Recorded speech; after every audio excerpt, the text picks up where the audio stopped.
Bonjour, je m'appelle Annick Girard et je suis physiothérapeute à l'IRDPQ. L'objectif de cette vidéo est de vous démontrer le massage abdominal chez les personnes présentant de la constipation. Le but du massage abdominal est principalement de favoriser le passage des selles et d'améliorer le transit intestinal. Le massage crée en superficie une vasodilatation et plus en profondeur une vasoconstriction. Il amène également une amélioration au niveau de la circulation. Il a aussi un effet au niveau de l'activité réflexe par la circulation et le relâchement des fascias. Il ne faut jamais faire ce massage chez une personne présentant de la diarrhée. Si tel est le cas, un massage spécifique existe et vous pouvez le demander à votre thérapeute. De plus, il faut cesser le massage si celui-ci provoque une douleur de plus de 5 sur 10 sur l'échelle de la douleur. Il est important de faire un relâchement diaphragmatique au début du massage. Si vous ne connaissez pas cette technique, vous pouvez le demander à votre thérapeute tout simplement. De plus, vous pouvez demander à la personne qui est massée d'utiliser une respiration diaphragmatique, c'est-à-dire de respirer davantage avec son ventre afin de favoriser la détente et ce au début du massage. Il est recommandé de faire le massage après les repas. À ce moment, une réaction existe au niveau de l'estomac qui envoie un réflexe à l'intestin pour lui mentionner de faire des mouvements de masse dans celui-ci. Ces mouvements de masse, qu'on appelle le péristaltisme, se produisent 3 fois par jour.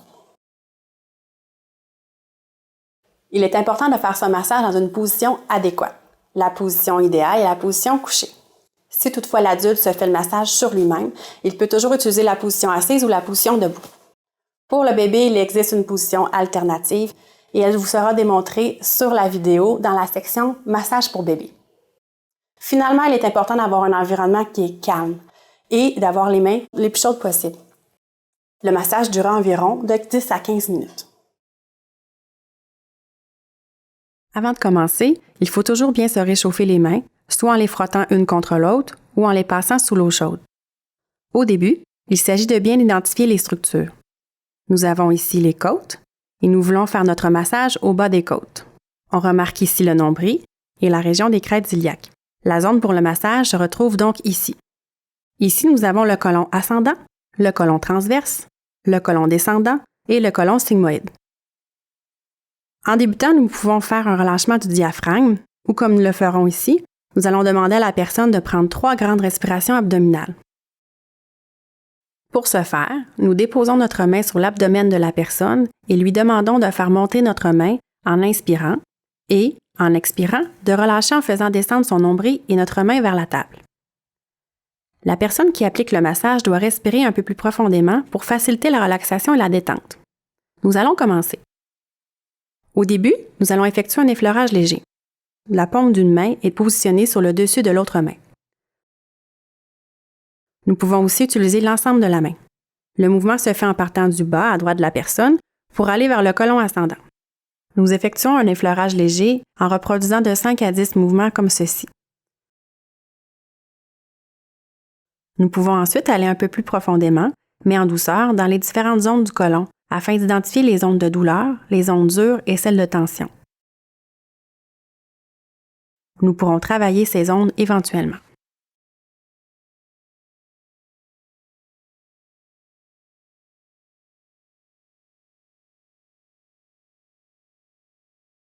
Il est bien important par la suite d'aller débloquer les zones du côlon sigmoïde et la fin du côlon descendant. Pour ce faire, nous appliquons des pressions du haut vers le bas de façon circulaire. De façon imagée, nous partons de la direction de la tête vers ses pieds en poussant vers le bas pour descendre les selles et en crochetant à la fin vers le nombril.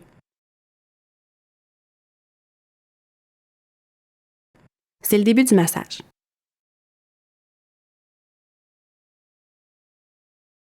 Nous recommençons ensuite avec les paumes des mains le trajet partant de la droite vers la gauche.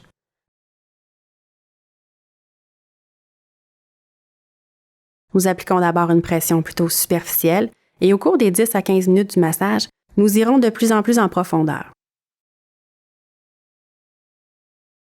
Le mouvement doit se faire dans la direction des selles ou du transit intestinal. Nous dessinons ainsi un cercle et par la suite, nous poussons vers le haut. Encore une fois, un cercle et nous poussons vers le haut. Par ici maintenant, un cercle et nous poussons vers la droite. Nous descendons ensuite un cercle avec une poussée vers le bas. Nous terminons avec le côlon sigmoïde en allant vers l'intérieur et vers le bas. Nous continuons avec cette pression. Par la suite, lorsque nous avons identifié des régions plus dures, nous pouvons, avec la pression des pouces, aller plus en profondeur dans ces zones, soit par des pressions continues ou en dessinant un cercle en même temps que nous descendons dans la zone. Si la douleur augmente à plus de 5 sur 10, nous évitons de faire ce mouvement précis. J'identifie ici une zone. Je fais comme ceci avec mes pouces pour détendre, ou bien je place mes pouces un par-dessus l'autre. Si vous préférez le faire avec la paume de vos doigts, c'est aussi possible. Nous pouvons continuer dans toutes les régions où nous avons décelé un problème. Dans les régions que nous avons perçues plus dures, nous pouvons effectuer un mouvement de palpéroulé. C'est comme rouler de la pâte avec nos doigts. Nous pouvons le faire comme ceci sur le côlon ascendant ou dans l'autre sens, comme ceci. Nous pouvons également le faire ici, mais nous allons davantage nous concentrer sur le côlon ascendant et le côlon descendant ainsi que les zones les plus dures.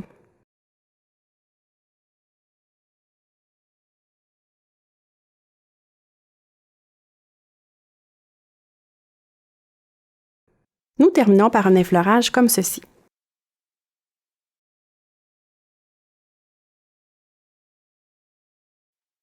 Pour les personnes présentant une incontinence liée à un problème neurologique, ce massage peut être fait systématiquement après les repas. Cela permet de préparer le transit des selles. Après le massage, la personne pourra faire ses poussées abdominales pour aller à la selle.